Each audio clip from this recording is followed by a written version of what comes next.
ओम ज्ञानतिमिरान्धस्य ज्ञानञ्जनशलाकया चक्षुरुन्मीलितं येन तस्मै श्रीगुरुवे नमः। श्रीचैतन्यमनोभीष्टं स्थापितं येन भूतले स्वयं रूपकदा मह्यं ददाति स्वपदान्तिकं। वन्देऽहं श्रीगुरुः श्रीयुतपदकमलं श्रीगुरून् वैष्णवाचं श्रीरूपं साग्रजातं सगण रघुनाथान्वितं तं सजीवं साद्वैतं सावधूतं परिजनसहितं कृष्णचैतन्यदेवं श्री राधा कृष्ण पादान सागण ललिता श्री विशाखानप्रताश्च नित्यानंदम नमस्तुभ्यं प्रेमानंद प्रदायते कलौकल्मस्य नाशाय जानवे पतये नमः। नमो महावदन्याय कृष्ण प्रेम प्रदायते कृष्णाय कृष्ण चैतन्य नामिने गुरुद्विष नमः। पंचतत्वात्मकं कृष्णं भक्त रूप स्वरूपकं भक्तावतारं भक्ताख्यं नमामि भक्ति शक्तिकं। हे कृष्ण करुणा सिंधु दीनबंधु जगतपते गोपेश गोपिका कांत राधा कांत नमस्तुते तप्त कांचन गौरांगे श्री राधे वृंदावनेश्वरी वृषभानुसुते देवी प्रणमामि हरिप्रिये। वाञ्छाकल्पतरुभ्यश्च कृपा सिन्धुभ्येव च पतितानां पावनेभ्यो वैष्णवेभ्यो नमः। जय श्री कृष्ण चैतन्य प्रभु नित्यानंद श्री अद्वैत गदाधर श्रीवासादि श्री गौर भक्तवृंद। हरे कृष्णा कृष्ण कृष्णा हरे हरे, हरे राम राम राम हरे हरे। तो इसमें आज हम लोग को भगवत गीता का लास्ट अध्याय है, 18वां अध्याय, उपसंहार संन्यास की सिद्धि। अर्जुन उवाच संन्यासस्य महाबाहो तत्त्वमिच्छामि वेदितुम त्यागस्य च ऋषिकेश पृथक् केसी निसूतनम। अर्जुन ने कहा, हे महाभाव, मैं त्याग का उद्देश्य जानने का इच्छुक हूँ, और हे केसी निसूदन और हे ऋषिकेश, मैं त्याग में जीवन का भी उद्देश्य जानना चाहता हूँ। तो संन्यास का मतलब होता है त्यागना, ठीक है ना। तो क्या चीज त्यागना? भौतिक आसक्तियों को त्यागना, अपने मेटेरियल कॉन्शियसनेस को त्यागना, यही वास्तविक संन्यास है। ऐसा नहीं कि बस सन्यासी ही सन्यासी होता है। पारिवारिक जीवन में रहने वाला व्यक्ति भी एक सन्यासी की गति प्राप्त कर सकता है। कब? जब वो मन बुद्धि को एकाग्र करके भगवान के श्री चरणों में लगाएगा और हर एक कार्य जो है भगवान की प्रसन्नता के लिए करेगा, और कर्म करके जो फल अर्जन करेगा उसको भी भगवान को समर्पित करेगा। यही वास्तविक संन्यास है। बोलते हैं, अर्जुन ने कहा, हे महाबाहु, मैं त्याग का उद्देश्य जानने का इच्छुक हूं कि त्याग का वास्तविक उद्देश्य क्या है। और हे किसी निसूदन, हे ऋषिकेश, मैं त्याग में जीवन का भी उद्देश्य जानना चाहता हूँ कि जो संन्यास आश्रम का भी क्या उद्देश्य है, ये मैं जानना चाहता हूँ। बोलते हैं, वास्तव में भगवत गीता 17 अध्याय में ही समाप्त हो जाती है। 18वां अध्याय तो पूर्ववर्ती विवेचित विषयों का पूरक संक्षेप है।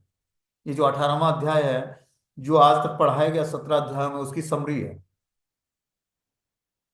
प्रत्येक अध्याय में भगवान बल देकर कहते हैं कि भगवान की सेवा ही जीवन का चरम लक्ष्य है। हर अध्याय में हम लोगों ने यही पाया कि जीवन का चरम लक्ष्य क्या है? कृष्ण की सेवा। इसी विषय को इस 18वें अध्याय में ज्ञान के परम गुह्य मार्ग के रूप में संक्षेप में बताया गया है। प्रथम 6 अध्यायों में भक्ति योग पर बल दिया गया है। योगी नाम अपनी सर्वेशाम, समस्त योगियों में से जो योगी अपने अंतर में सदैव मेरा चिंतन करता है वो सर्वश्रेष्ठ है। अगले 6 अध्यायों में शुद्ध भक्ति, उसकी प्रकृति और कार्यों का विवेचन हुआ है। अंत के 6 अध्यायों में ज्ञान, वैराग्य, अपरा तथा परा प्रकृति के कार्यों और भक्ति का वर्णन हुआ है। निष्कर्ष रूप में यह कहा जा सकता है कि सारे कार्यों को परमेश्वर से युक्त होना चाहिए, जो ओम तत्सत शब्दों से प्रकट होता है, और ये शब्द परम पुरुष विष्णु के सूचक हैं। भगवत गीता के तृतीय खंड में यही प्रकट होता है कि भक्ति ही एकमात्र जीवन का चरम लक्ष्य है। तो बता रहे हैं यहाँ पर कि जो है, प्रत्येक अध्याय में भगवान बल देकर यही कहते हैं कि भगवान की सेवा ही जीवन का चरम लक्ष्य है, ठीक है ना। हर अध्याय में यही निष्कर्ष निकला कि जीवन का परम लक्ष्य क्या है? भगवान की भक्ति करना। बहुत सारे कर्म योग, ध्यान योग, ज्ञान योग, अष्टांग योग, हठ योग, बहुत सारे योग बताए भगवान ने, लेकिन उसमें सबसे सर्वश्रेष्ठ योग बताया भक्ति योग, जो कि इस कलयुग में आसान भी है, और इसको करके जल्दी भगवत प्राप्ति हो सकती है। और मार्ग तो बहुत ही कठिन है। जैसे ध्यान करना है, तो ध्यान करने के लिए पवित्र आसनी चाहिए, पवित्र जगह चाहिए, पवित्र कॉन्शियसनेस हमारी होनी चाहिए, मन बुद्धि पवित्र होनी चाहिए, तभी तो हम पवित्र चीजों का ध्यान करेंगे। दिन भर तो भौतिक विषयों के प्रति हमारे सेंसेस जो हैं भौतिक विषयों के प्रति आकर्षित होते हैं, तो ध्यान में हम कैसे भगवान का ध्यान कर सकते हैं? भगवान कोई छोटी मोटी वस्तु तो है नहीं, वो तो सच्चिदानंद स्वरूप है।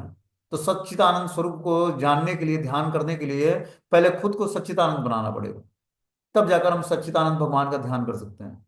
वही यहाँ पर बता रहे हैं कि भगवान की सेवा ही जीवन का परम लक्ष्य है। इसी विषय को इस 18वें अध्याय में ज्ञान के परम गुह्य मार्ग के रूप में संक्षेप में बताया गया है।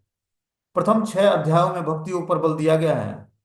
तो जो प्रथम के 6 अध्याय हैं उस पर भक्ति ऊपर बल दिया गया है। बहुत सारे योग के बारे में भगवान ने बताया। जैसे पहले सांख्य योग के बारे में बताया कि शरीर क्या है और आत्मा क्या है, शरीर का धर्म क्या है, आत्मा का धर्म क्या है। दूसरे अध्याय में भगवान ने कर्म योग का गुणगान किया कि कर्म कांड क्या है और कर्म योग क्या है। आगे उससे बढ़ते हैं तो भगवान ने जो है ध्यान योग के बारे में बताया, फिर अष्टांग योग के बारे में बताया, हठ योग के बारे में बताया, फिर पूर्ण रूपेण कृष्ण भावना भावित कर्म के बारे में बताया। तो इस तरह से भगवान ने इन सारे योगों का विवेचना किया, लेकिन अंत में निचोड़ ये निकला कि भक्ति योगी सर्वश्रेष्ठ है और कलयुग के लिए जो है सबसे सुटेबल वे है भक्ति योग का पालन करना। बता रहे हैं इसी विषय में इस 18वें अध्याय में ज्ञान के परम गुह्य मार्ग के रूप में संक्षेप में बताया गया है कि प्रथम 6 अध्याय भक्ति ऊपर बल देता है। समस्त योगियों में से जो योगी अपने अंतर में सदैव मेरा चिंतन करता है वह सर्वश्रेष्ठ है। तो हमें क्या करना पड़ेगा? अंतःकरण में भगवान का चिंतन करना पड़ेगा। वो चिंतन तभी होगा जब अंतःकरण शुद्ध होगा। अंतःकरण तभी शुद्ध होगा जब हम भगवान के नाम रूप गुण लीलाओं का श्रवण और कीर्तन करेंगे। तभी जाकर हमारा अंतःकरण शुद्ध होगा। अंतःकरण मतलब मन और बुद्धि का शुद्ध होना। देखो होता क्या है कि आत्मा भगवान का अंश है, ठीक है ना, और वो बिल्कुल ही पवित्र है। लेकिन मन बुद्धि उसको कलुषित कर देता है। मन बुद्धि और अहंकार जो है मिलकर आत्मा को कवर्ड किए होता है। और जब आत्मा एक शरीर को छोड़कर दूसरे शरीर में जा मिलता है तो वो मन बुद्धि और अहंकार के साथ कवर्ड होने के साथ आत्मा जो है मन बुद्धि अहंकार को लेकर अगले शरीर में कैरी करता है, अगले शरीर में एंट्री करता है।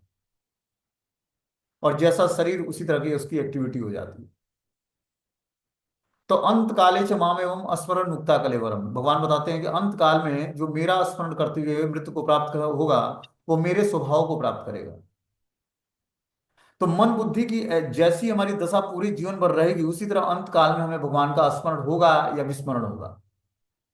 इसीलिए ये क्या है कि साधना भक्ति रेगुलर ग्रेजुअली हमें धीरे धीरे ग्रोथ करना है इसमें। देखो भक्ति में कितने हैं, भगवान ने भगवत गीता के माध्यम से एक साइंस किस तरह बताया है कि कैसे अपने मन बुद्धि को कंसंट्रेट करना है भगवान के श्री चरणों में। भक्ति इतनी आसान नहीं है जितना हम लोग समझते हैं, चाहे जितने और महात्मा लोग बताते हैं कि बड़े आसानी से भगवत प्राप्ति हो जाएगी। इतना आसान भगवत प्राप्ति नहीं है। इतना आसान होता तो सभी भगवत प्राप्ति कर लेते। अभी सेंसेस कंट्रोल में नहीं है, मन बुद्धि कंट्रोल में नहीं है। तो हम कैसे समझ सकते हैं कि जो है हम भगवत प्राप्ति कर लेंगे? भगवत प्राप्ति करने के लिए हमें क्या करना पड़ेगा? मन बुद्धि को पहले एकाग्र करना पड़ेगा। अपने हमारे 5 सेंसेस जो हैं जिससे हम ज्ञान प्राप्त करते हैं, जैसे नाक, कान, आंख, मुंह और त्वचा। ये जो 5 सेंसेस हैं, ये 5 सेंसेस को हम कंट्रोल करके और भगवान की दिव्य सेवा में लगाते हैं तब ये सेंसेस हमारे पवित्र होते हैं। सेंस मतलब इंद्रियां। जब हम नेत्र से भगवान श्री विग्रहों का दर्शन करते हैं, जीवा से भगवत प्रसाद खाते हैं और भगवान का नाम जप करते हैं, कान से भगवान की कथाओं का श्रवण करते हैं, त्वचा से भगवान के श्री विग्रहों की सेवा करते हैं, और घ्राणेंद्रियों से भगवान को ऑफरिंग किया हुआ इत्र पुष्प ये सब हम सूंघते हैं, तो धीरे धीरे 5 ज्ञानेंद्रियां शुद्ध होती हैं। क्योंकि 5 ज्ञानेंद्रियां ही विषयों के प्रति आकर्षित होती हैं। नेत्र सुंदर वस्तु देखना चाहता है, कान जो है साउंड वाइब्रेशन सुनना चाहता है भौतिक, जीवा स्वाद लेना चाहती है प्रजल्प करके या फिर स्वादिष्ट भोजन का, घ्राणेंद्रियां सूंघना चाहती हैं स्मेल खुशबूदार, ठीक है ना। और क्या है? त्वचा त्वचा सॉफ्ट चीजों को छूना चाहता है। तो 5 ज्ञानेंद्रियां हमारी अभी दूषित हैं। जब इसको हम भगवान के सब्जेक्ट से जोड़ देते हैं तब क्या होता है? ये धीरे धीरे पवित्र हो जाता है। और सेंसेस के पवित्र होने से मन पवित्र होता है। क्योंकि सेंस जब सेंस विषयों के टच में आता है, इंद्रिय विषयों के टच में आती हैं, तो वो क्या करता है? वो इंफॉर्मेशन मन को देता है। मन बुद्धि को इंफॉर्मेशन देता है और बुद्धि उसकी पूरी प्लानिंग करती है कि कैसे उस विषयों को भोगना है। और इस तरह से जो व्यक्ति जो है विषयों के प्रति आकर्षित होकर उसकी भोगने की पूरी प्लानिंग कर लेता है कि कैसे उस विषय को भोगना है, इसकी प्लानिंग मन और बुद्धि के द्वारा होती है। इसीलिए जहां से अभी सेंसिस को जहां से लिंक मिलता है वहीं पर हमें सेंसिस को भगवान की दिव्य सेवा में लगा देना है। जब हम सेंसिस को भगवान की सेवा में लगा देंगे, इंद्रियों को भगवान की दिव्य सेवा में लगा देंगे, तो इंद्रियां धीरे धीरे पवित्र हो जाएंगी। और पवित्र इंद्रियों से ही मन पवित्र होगा, मन के पवित्र होने से बुद्धि पवित्र होगी, और बुद्धि के पवित्र होने से आत्मा का वास्तविक स्वरूप क्या है कि हम भगवान श्री कृष्ण के नित्य दास हैं। ये स्वरूप प्रकट होगा। और इस तरह से जीवात्मा भगवान की दिव्य सेवा में लग सकता है। ठीक है ना। मनुष्य जीवन इसीलिए मिला है हमें कि हम भगवान की दिव्य सेवाओं को करें और अपने मन बुद्धि को कंसंट्रेट करके भगवान के श्री चरणों में अपने मन बुद्धि को लगाए रखें। देखो, पारिवारिक जीवन में रहने वाले लोगों के लिए भी अर्जुन की दो पत्नियां थी। आज कलयुग में कोई एक पत्नी या एक पति लेकर परेशान होता है, लेकिन कलयुग, उस समय द्वापर युग में अर्जुन के पास भगवान दो पत्नियां थी। और गृहस्थ को भगवान ने ये ज्ञान दिया, दिव्य ज्ञान। ऐसा नहीं कि पकड़ के उन्होंने किसी सन्यासी को समझाया है या ब्रह्मचारी को समझाया, ऐसा नहीं है। अर्जुन गृहस्थ आश्रम में था। मैं आगे प्रचार करता हूँ लोगों को, तो बोलते हैं प्रभु जी मैं तो गृहस्थ आश्रम में हूँ, कैसे भगवान की भक्ति हो पाएगी। तो आश्रम बाधित नहीं है भक्ति करने के लिए, बाधित है मन और बुद्धि। जब तक हमारा मन बुद्धि पवित्र नहीं होगा या भगवान की दिव्य सेवा में लगेगा नहीं, तब तक जो है हम किसी भी आश्रम में रहकर हम भक्ति नहीं कर पाएंगे। आप श्रीमद् भागवतम के एक एक करेक्टर को देखो, सब चक्रवर्ती सम्राट थे। हम लोग एक परिवार को लेकर चलते हैं ना। चक्रवर्ती सम्राट मतलब पूरे विश्व का एक छत्र सम्राट। वैसा सम्राट अपने तो भक्त था ही, पूरे राज्य को भक्त बनाया हुआ। जैसे अम्बरीश महाराज को देखते हैं, युधिष्ठिर महाराज हैं, भगवान श्री राम हैं। इस तरह से बहुत सारे चक्रवर्ती सम्राट राजाओं का जो है चरित्र जो है श्रीमद् भागवतम में सुनने को मिलता है। ध्रुव महाराज थे, प्रहलाद महाराज थे। तो ये सब जो करेक्टर हैं, ये जो चरित्र हैं जो श्रीमद् भागवतम में हैं, ये इन्होंने क्या किया, पहले अपने खुद भी भक्ति करा और पूरे राज्य के लोगों को भक्ति से जोड़ा। तो पारिवारिक जीवन में हम रहने वाले जो लोग हैं, जिसमें 4 या 5 सदस्य होते हैं, तो पहले माता पिता को भक्त बनना चाहिए। पहले हम अच्छे तरीके से भक्ति करना सीख जाएं, फिर परिवार के हर एक सदस्यों को भगवान की भक्ति से जोड़ना है। तब क्या होगा, घर ही हमारा वृंदावन बन जाएगा। जिस घर में राधा कृष्ण का नित्य कीर्तन होता है, भगवान का अभिषेक होता है, प्रणाम किया जाता है, भगवान को भोग लगाया जाता है, श्रृंगार आरती सब कुछ होती है, वो घर ही वैकुंठ है, वही वृंदावन है।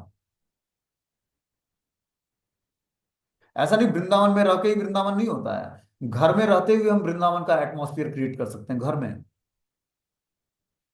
और अपने हृदय कमल में जब राधा कृष्ण का नित्य निवास बनेगा, जब हम ध्यान पूर्वक भगवान के पवित्र नाम का जप करेंगे, हरे कृष्ण कृष्ण कृष्ण हरे हरे, हरे राम राम राम हरे हरे।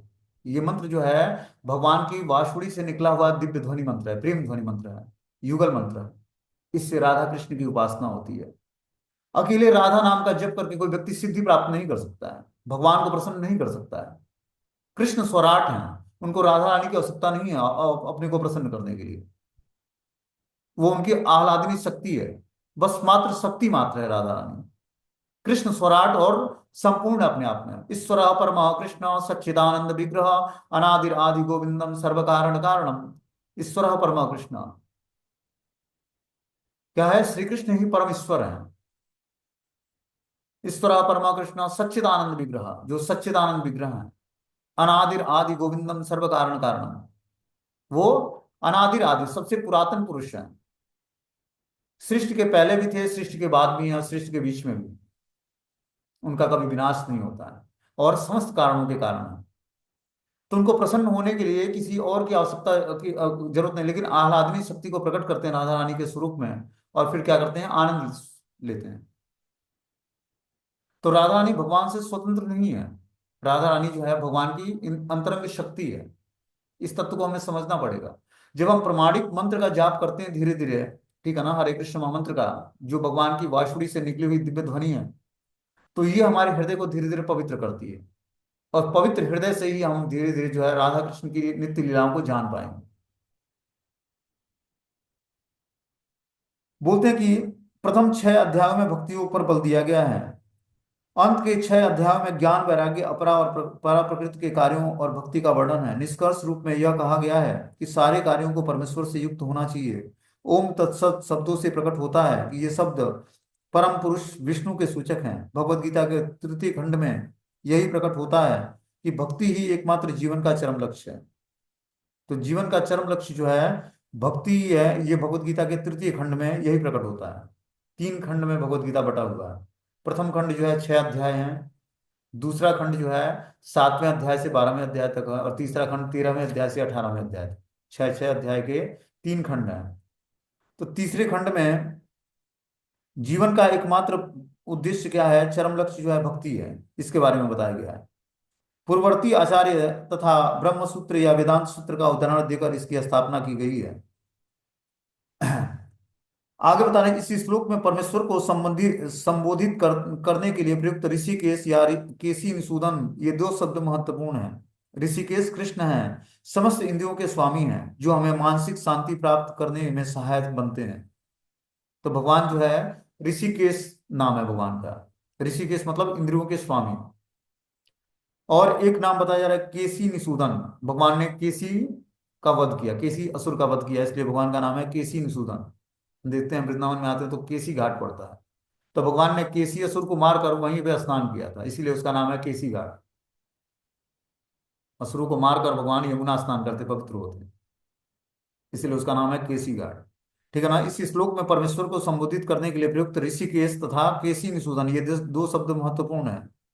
ऋषि केश जो है कृष्ण है, समस्त इंद्रियों के स्वामी हैं, जो हमें मानसिक शांति प्राप्त करने में सहायक बनते हैं।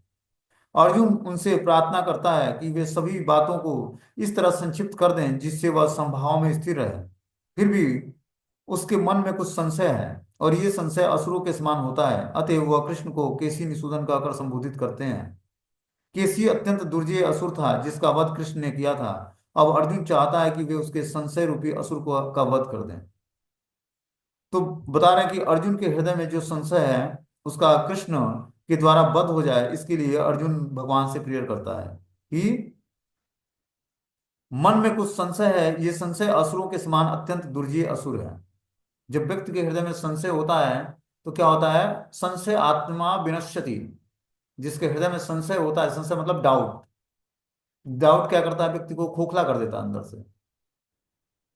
ठीक है ना।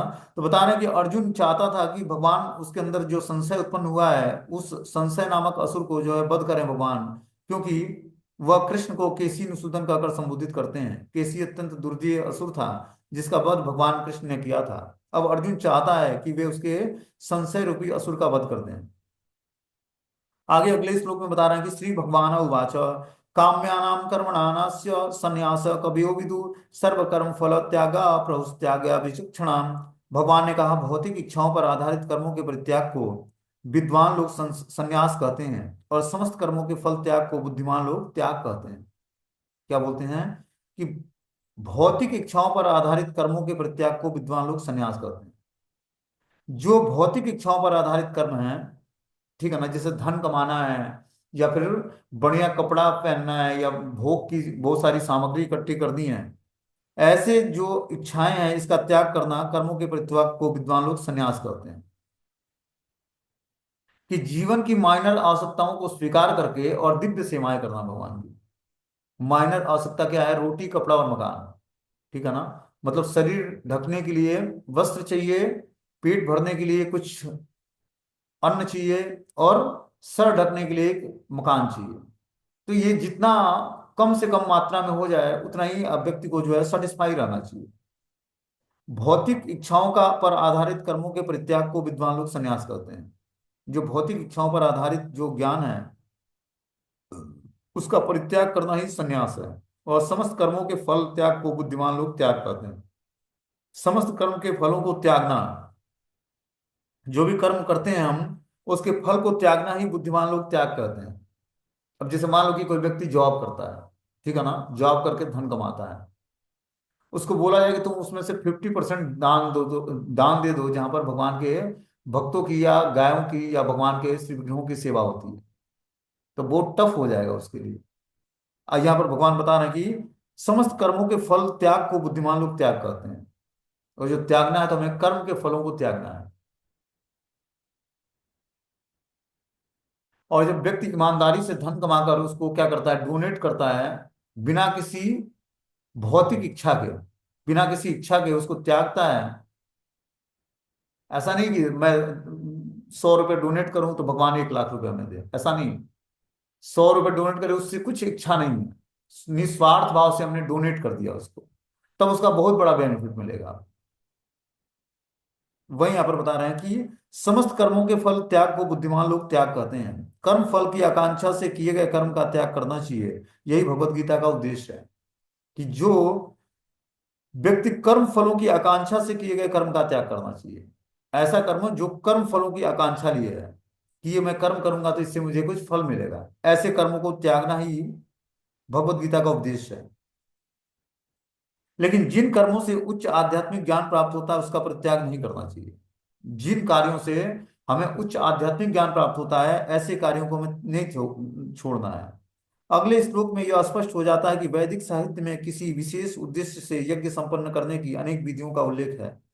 कुछ यज्ञ ऐसे हैं जो अच्छी संतान प्राप्त करने के लिए तथा स्वर्ग की प्राप्ति के लिए किए जाते हैं। लेकिन जो यज्ञ इच्छाओं के वशीभूत हैं उसको बंद करना चाहिए, परंतु आध्यात्मिक ज्ञान में उन्नति या हृदय की शुद्धि के लिए किए जाने वाले यज्ञों का परित्याग कभी नहीं करना चाहिए। तो जो ज्ञान हमें क्या करता है, बोलते हैं कि अगले श्लोक में यह स्पष्ट हो जाएगा कि वैदिक साहित्य में किसी विशेष उद्देश्य से यज्ञ संपन्न करने की अनेक विधियों का उल्लेख है। वैदिक साहित्य में यज्ञ संपन्न करने की अनेक विधियां दी गई हैं। कुछ यज्ञ ऐसे हैं जो अच्छी संतान प्राप्त करने या स्वर्ग की प्राप्ति के लिए यज्ञ किया जाता है।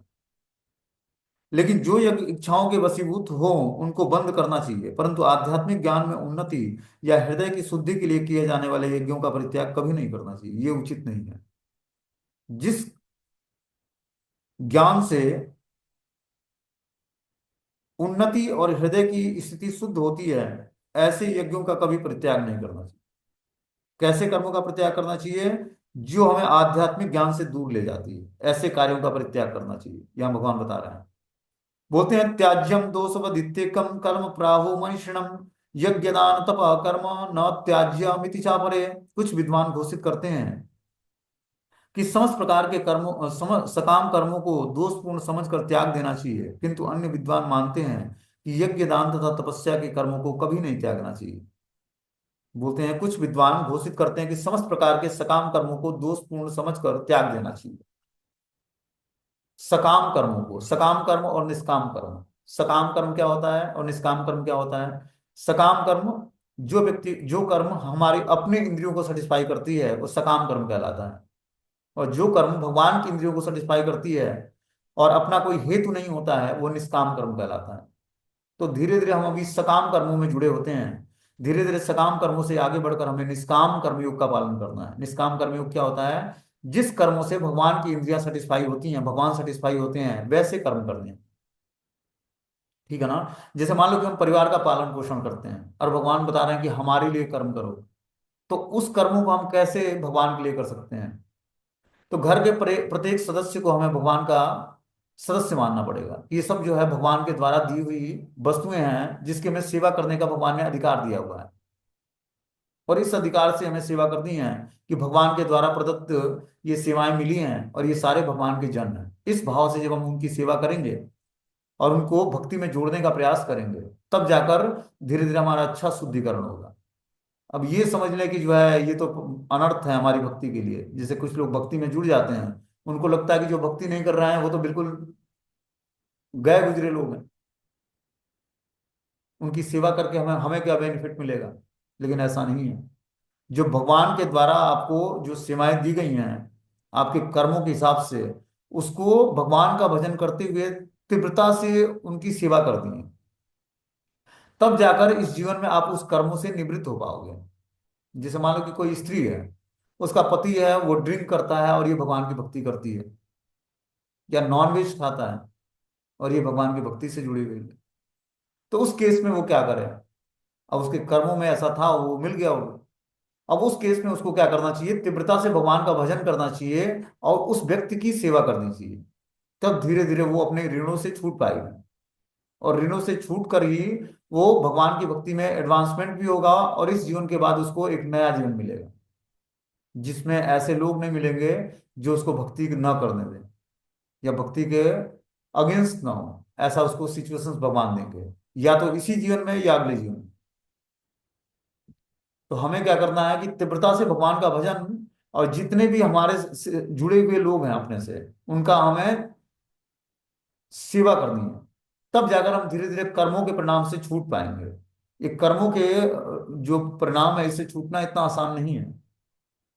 इसके लिए आपको तीव्रता से भगवान भगवान का भजन और उन व्यक्तियों की सेवा जो भगवान के द्वारा हमारे जीवन में हायर किए हुए हैं, माता पिता पति पत्नी भाई बहन दोस्त मित्र के रूप में जो भी मिलता है व्यक्ति, उसकी आपको दिव्य सेवा करनी। दिव्य सेवा का मतलब है कि उसको हमें जी जान लगाकर उसकी सेवा करनी है और साथ में भगवान के का तीव्रता से भजन करना है, तब जाकर हम उस ऋणों से मुक्त हो पाएंगे। हम देखते हैं भौतिक संसार में क्या होता है, जिस व्यक्ति की सेवा करता है वही व्यक्ति प्रताड़ित करता है अगले व्यक्ति को, जो सेवादार है। जो सेवा लेने वाला है वो क्या करता है, जो सेवा करने वाला है उसी को प्रताड़ित करता है। क्यों प्रताड़ित करता है? कर्म है अपने अपने। कर्मों के कारण व्यक्ति जो है सब कुछ बर्दाश्त करते हुए उसकी सेवा में लगा होता है। लेकिन कर्म निरस्त कैसे होंगे? कर्म निरस्त होंगे जब हम तीव्रता से भगवान का भजन करेंगे और साथ में उनकी तीव्रता से सेवा भी करेंगे। तब धीरे धीरे उसका ऋण हमारे ऊपर से समाप्त होगा और जाकर हम दिव्य स्थिति को प्राप्त कर पाएंगे। धीरे धीरे हमारा भक्ति में एडवांसमेंट होगा और ऐसा व्यक्ति शांत हो जाएगा जो हमें भक्ति करने से रोकता है।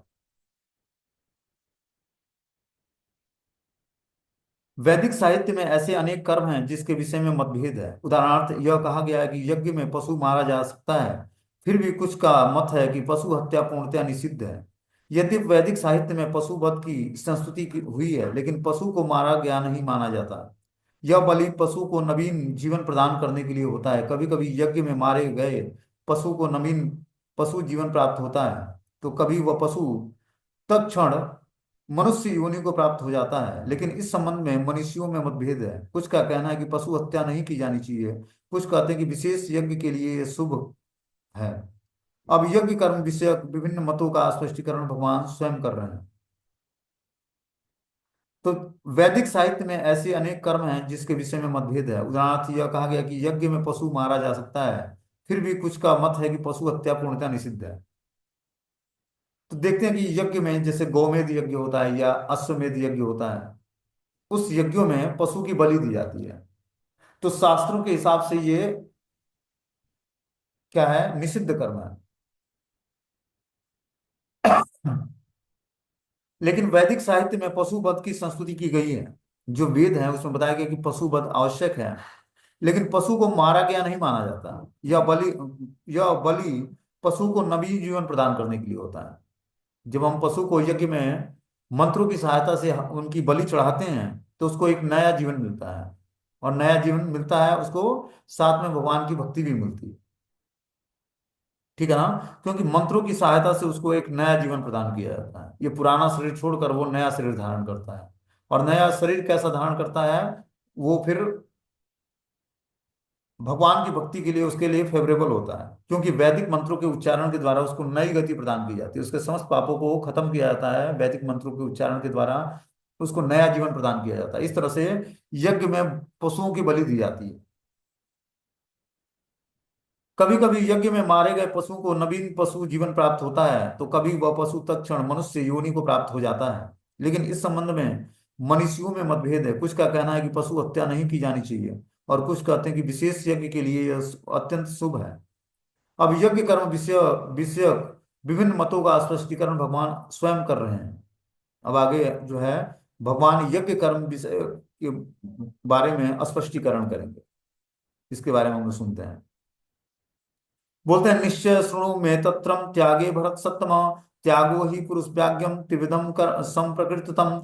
हे भरत श्रेष्ठ, अब त्याग के विषय में मेरा निर्णय सुनो। हे नरसाधुल, शास्त्रों में त्याग तीन तरह का बताया गया है।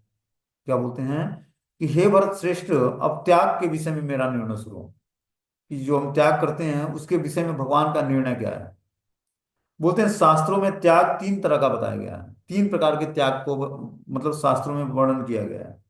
यदि त्याग के विषय में विभिन्न प्रकार के मत हैं, लेकिन परम पुरुष श्री कृष्ण अपना निर्णय दे रहे हैं जिसे अंतिम माना जाना चाहिए। निस्संदेह सारे वेद भगवान द्वारा प्रदत्त विभिन्न विधान हैं। यहाँ पर भगवान साक्षात उपस्थित हैं, अतः उनके वचनों को अंतिम मान लेना चाहिए। भगवान कहते हैं कि भौतिक प्रकृति के तीन गुणों में से जिस गुण में त्याग किया जाता है उसी के अनुसार त्याग का प्रकार समझाना चाहिए। जब व्यक्ति त्याग करता है तो त्याग किस गुणों के अंतर्गत होकर करता है वो बहुत इंपॉर्टेंट है। उसी के अनुसार त्याग का प्रकार समझना चाहिए।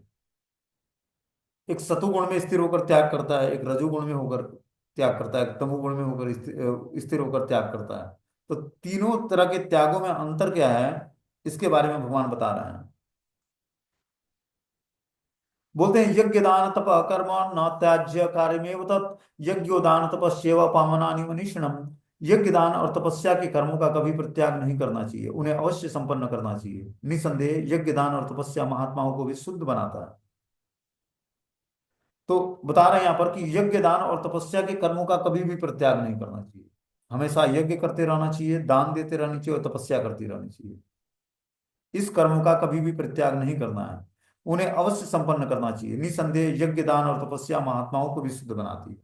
जो महापुरुष हैं, महान आत्माएं हैं, उनको भी यज्ञ दान और तपस्या करके वो भी धीरे धीरे जो है अंतःकरण उनका शुद्ध हो जाता है। बोलते हैं योगी को चाहिए कि मानव समाज की उन्नति के लिए कर्म करे। मनुष्य को आध्यात्मिक जीवन तक ऊपर उठाने के लिए अनेक संस्कार हैं। उदाहरण विवाह विवाह उत्सव एक यज्ञ माना जाता है, यह विवाह यज्ञ कहलाता है।